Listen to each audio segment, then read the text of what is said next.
Bon, salut Dom, merci de répondre à l'invitation. L'invitation qui a failli tourner au fiasco après le gros orage qui s'est abattu dans un parc, on était bien. Première question, tout bêtement, comment tu vas? Ça va, très bien, très bien. Comme chaque été, je prends du bon temps, donc ça va très bien. Ouais. Ouais, du coup la saison est finie depuis un mois, finie pour le basket 5-5, par contre pas du tout finie pour toi en fait. Pas du tout fini parce que j'enchaîne avec le basket 3 contre 3 avec l'équipe de France. Donc là, on est vraiment en plein dedans. Ouais, tu viens juste de finir les championnats du monde de basket 3-3 qui avaient lieu exceptionnellement, enfin de manière exceptionnelle à Nantes, donc juste à côté quoi. Comment tu l'as vécu cet événement? Qu'est-ce qui s'est passé à cet événement? De manière exceptionnelle déjà en France et en plus à Nantes. Comment je l'ai vécu? Je me suis jamais mis de pression pour un match de basket. Déjà, c'est un truc qu'il faut savoir. Donc, j'étais plutôt cool, relax. Après, je savais que en jouant pour l'équipe de France, on allait avoir tout le public avec nous. C'est pas comme quand on est dans une salle de 5-5 qu'on représente une ville où il y a la moitié des gens qui sont pour et contre nous. Là, c'est vraiment tout le public qui est avec nous. Donc, je savais que ça allait être un gros plus. Et on a pris match par match et puis on a réussi à avoir une médaille de bronze. Ah, voilà, vous chopez le bronze quoi. Choper le bronze en France devant notre public, c'était quelque chose de très fort. Il n'y a personne qui nous attendait à ce niveau-là. Jusqu'à maintenant, on n'avait rien prouvé. Nous, on le savait. On savait qu'on avait une équipe qui potentiellement pouvait aller décrocher une médaille. Maintenant, voilà, les résultats ont parlé. On a réussi à accrocher une médaille de bronze. Et surtout que vous tombez du coup contre les champions du monde en demi-finale, qui étaient clairement injouables. Donc au final, médaille de bronze plus tomber avec les honneurs en demi-finale. Bien sûr. Après, c'est vrai que les Serbes font régner leur suprématie depuis des années et des années. Moi, je l'ai toujours dit, dans le 3-3, une des clés, c'est la continuité. Quand on garde la même équipe depuis longtemps, on arrive à un stade où on n'a presque plus besoin de discuter. Les automatismes sont là, que ce soit en attaque ou en défense. Eux jouent ensemble depuis bien avant 2012 même, parce que leur première Coupe du Monde, je crois que c'était en 2012. Et voilà, on perd contre eux en demi-finale. Et on arrive à tout de suite se remobiliser pour aller chercher la 3e place, parce que pour moi, il y a un fossé entre la 3e et la 4e place. Ouais. Et du coup, donc, à peine fini les championnats du monde, tu enchaînes avec les qualifications pour les championnats d'Europe à Poitiers, donc c'était cette semaine je crois. C'est ça. Et du coup, vous êtes qualifié pour les championnats d'Europe à Poitiers début juillet. C'est ça. 2 jours après, on a enchaîné avec le European Qualifier. Il y en avait 2, il y en avait un à Andorre et le deuxième à Poitiers. À savoir qu'à Poitiers, il y avait les Serbes, donc champions du monde, les Hollandais, vice-champions du monde. Et en gros, celui de Poitiers était vraiment relevé. On a réussi à se hisser jusqu'en finale en battant les Hollandais en demi-finale. Et on perd contre la Serbie, mais au final, la qualification, elle est là et c'était le plus important. Yes. Au-delà des résultats, qu'est-ce que tu viens chercher, toi, dans le 3-3 que tu ne trouves pas forcément dans le 5-5? C'est une bonne question. Un des avantages qu'il y a dans le 3-3, c'est qu'on est vachement autonome. Il n'y a pas de coach au bord du terrain. Ça veut dire que la prise de responsabilité, je ne vais pas parler d'engagement parce que pour moi l'engagement il est le même sur un terrain de 5-5 ou de 3-3, mais l'autonomie, on est vraiment en autonomie, on peut tenter des mouvements qu'on ne tentera peut-être pas sur un terrain de 5-5. Ça c'est quelque chose que j'affectionne particulièrement.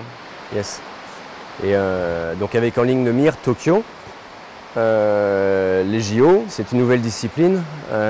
T'y crois? T'y penses déjà, toi, t'y crois? Bien sûr, c'est quelque chose que j'avais en tête déjà depuis un bon moment. Nous, on savait que c'était sur le point de passer. Ça avait déjà été en démo à Rio. Donc, on attendait un peu ça. Après, maintenant, c'est vrai que ça va ramener pas mal de monde. On le sait aussi. Nous, on tient notre place. Mais on aura été un peu les ambassadeurs du 3-3 avant que ça passe olympique. Maintenant que c'est passé olympique, il va falloir se battre pour garder sa place et puis faire les JO. Quoi. Ce serait juste énorme. Quoi. Ça serait énorme. Ça serait quelque chose pour un sportif. Les JO, je pense que c'est le summum. Si on parle un peu maintenant de l'actualité du VCB, de ton club 5-5, donc là on est en pleine intersaison avec beaucoup de repos pour les uns et moins pour les autres, le staff notamment. Tu suis un peu le recrutement de la future équipe? Je suis de loin et de près en même temps parce que j'ai eu Philippe au téléphone très récemment. J'ai vu qu'il y avait quelques signatures, donc l'équipe se profile tout doucement. Ouais. Qu'est-ce que tu penses de ces signatures là? Donc pour l'instant, on répète Jordan Barham qui revient après sa pige de l'an dernier, Paul Turpin qui vient de Saint-Chamond, Anis Gabsi et puis Vaidotas Pridotkas. Yes. Moi, comme vous le savez déjà, et je l'ai déjà dit et redit, j'apporte une grande importance à l'humain.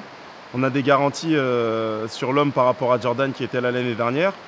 Paul Turpin, on m'en dit que du bien. Anis Gabsi, encore plus. Vaidotas, pareil. Donc déjà, humainement, c'est important d'avoir un bon groupe. Ensuite, que la mayonnaise prenne un peu plus vite que la saison dernière. Ça a mis un peu de temps à prendre. C'est vrai que c'est difficile de mettre son ego de côté, pardon.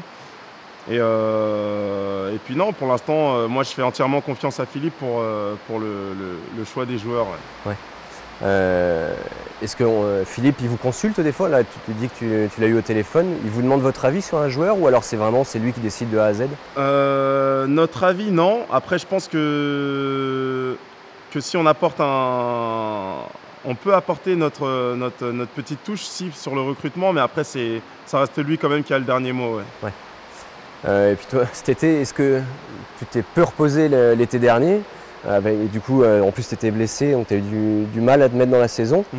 Cette saison, tu vas pouvoir te reposer ou pas? Je vais y être super vigilant. C'est vrai qu'on a fait un mauvais début de saison l'année dernière. Je sais que j'ai une grande part de responsabilité dans ce mauvais début de saison. Maintenant, ça m'arrive très rarement de faire 2 fois la même erreur. Donc, je vais y être vigilant cet été.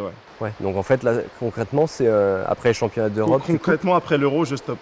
D'accord, donc tu auras 3 semaines de... J'aurai 3 semaines, voire un bon mois de repos. Yes. Et pour finir, la future saison, donc la saison dernière a été ce qu'elle a été, avec des très bas et puis des très hauts. T'attends quoi de la saison prochaine? Cette année, c'est plus une saison découverte pour moi parce que je connais le club, je connais les murs, je connais un peu tout ce qu'il y a autour de Challans. Mes attentes, déjà de voir comment l'équipe, la mayonnaise prend dans cette nouvelle équipe. Et puis en fonction de ça, bien sûr envisager le top 5 comme on l'a fait cette année, voire plus haut. Pour l'instant, je ne peux pas encore trop me prononcer, je ne connais pas les bonhommes, je ne connais pas l'équipe, je ne sais pas ce qu'on vaut sur le terrain, donc c'est encore un peu tôt. Faut attendre. On finit vite fait l'interview avec... tu as quelque chose à montrer, je crois que tu avais ta médaille de bronze obtenue avec brio à Nantes. Je l'ai là. Voilà. J'ai du mal à m'en séparer. Je la montre. C'est vrai que c'est une médaille de bronze, mais pour moi, elle vaut de l'or. Pour moi, elle vaut de l'or parce que je sais à quel point on s'est battu pour l'avoir. Je sais...